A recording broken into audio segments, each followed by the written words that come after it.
The truth will set us free. John 8:32 says, "Then you will know the truth, and the truth will set you free." So what about truth-telling in these lands now called Australia? Truth-telling is hard. It's a simple fact. But injustice and pain, they are hard as well. In these lands now called Australia, it is often Aboriginal peoples who carry the burden of the truth-telling of these lands now called Australia. Why? As Auntie Jean Phillips says, our history is your history is our history. That history is over 250 years old. That's 10 generations. This is a shared history. Sometimes it feels like in present-day Australia that we are in 1838 Australia. As we think of the words in the Sydney Gazette as republished in John Harris's One Blood, where in 1838 it was published, "They are the most degenerate, despicable, and brutal race of beings in existence, and stand as it were in scorn to shame creation, a scoff and jest upon humanity. They are insensible to every tie which binds man to its God." When we think about these words, we also think about present-day Australia, and we think of the story of the Aboriginal elder affected by bushfires who turned up at an evacuation centre and was turned away by a worker of a Christian organisation who said, "We've helped enough of your people today." Truth-telling is hard. Racism hurts. It always has, and it always will. William Cooper is an incredible man. If you don't know him, you need to get to know him. William Cooper was a Yorta Yorta man. He was an Aboriginal Christian leader. He was born in 1861 and died in 1941. He was one of the leaders at the protests on the 26th of January 1938, which they called the Day of Mourning. We must remember it would take another 30 years for their request for full citizenship rights to be granted by Australia. William Cooper in 1940 called on the Protestant churches of Australia to set aside the Sunday before January 26 as what he called Aborigines Day, so that the churches and Australian Christians could consider injustice facing Aboriginal peoples. This then later became what we now know as NAIDOC Week, and Common Grace has now reinstated this as Aboriginal Sunday as the Sunday before January 26 each year.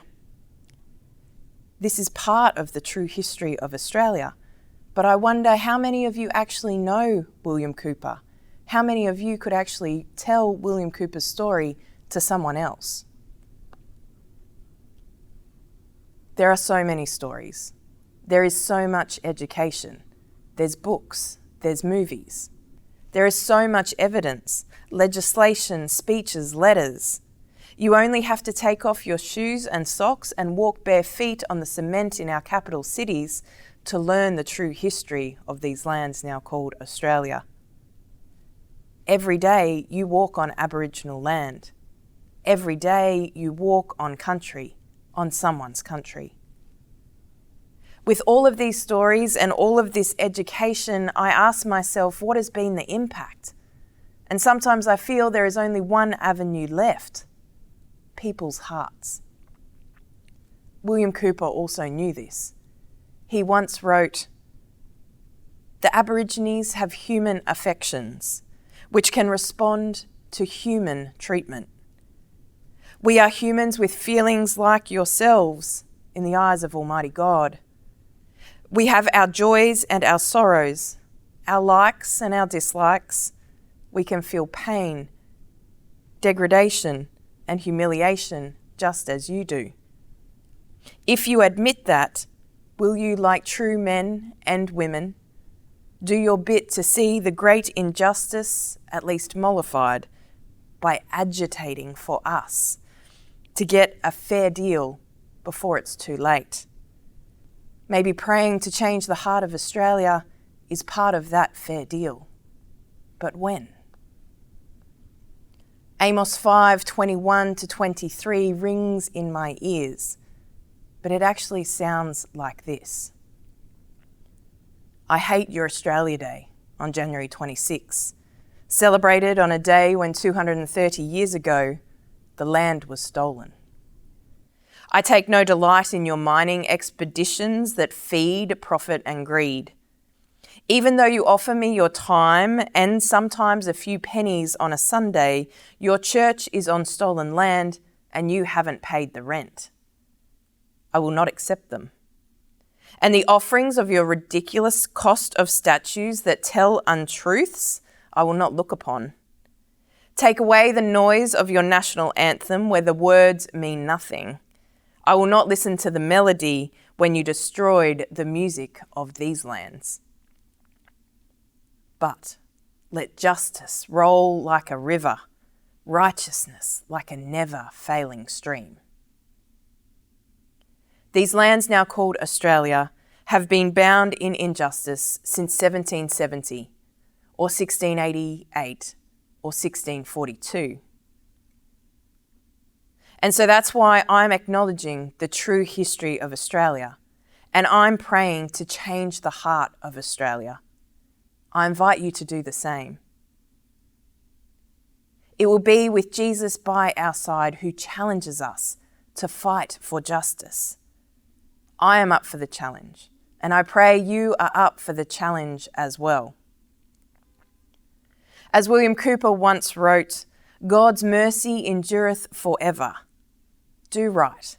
Have faith in God. Incline your heart anew unto the Lord, and the Lord will give thee victory over thine enemies.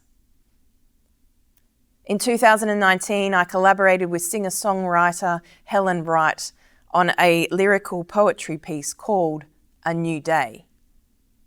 This is some of the final lines of the poetry which I wrote. The old ways dawn on a new day, fresh eyes and open hearts. Our stories weave together, shared truth, the new way, that's how it starts. And together we step into a new day, a new day.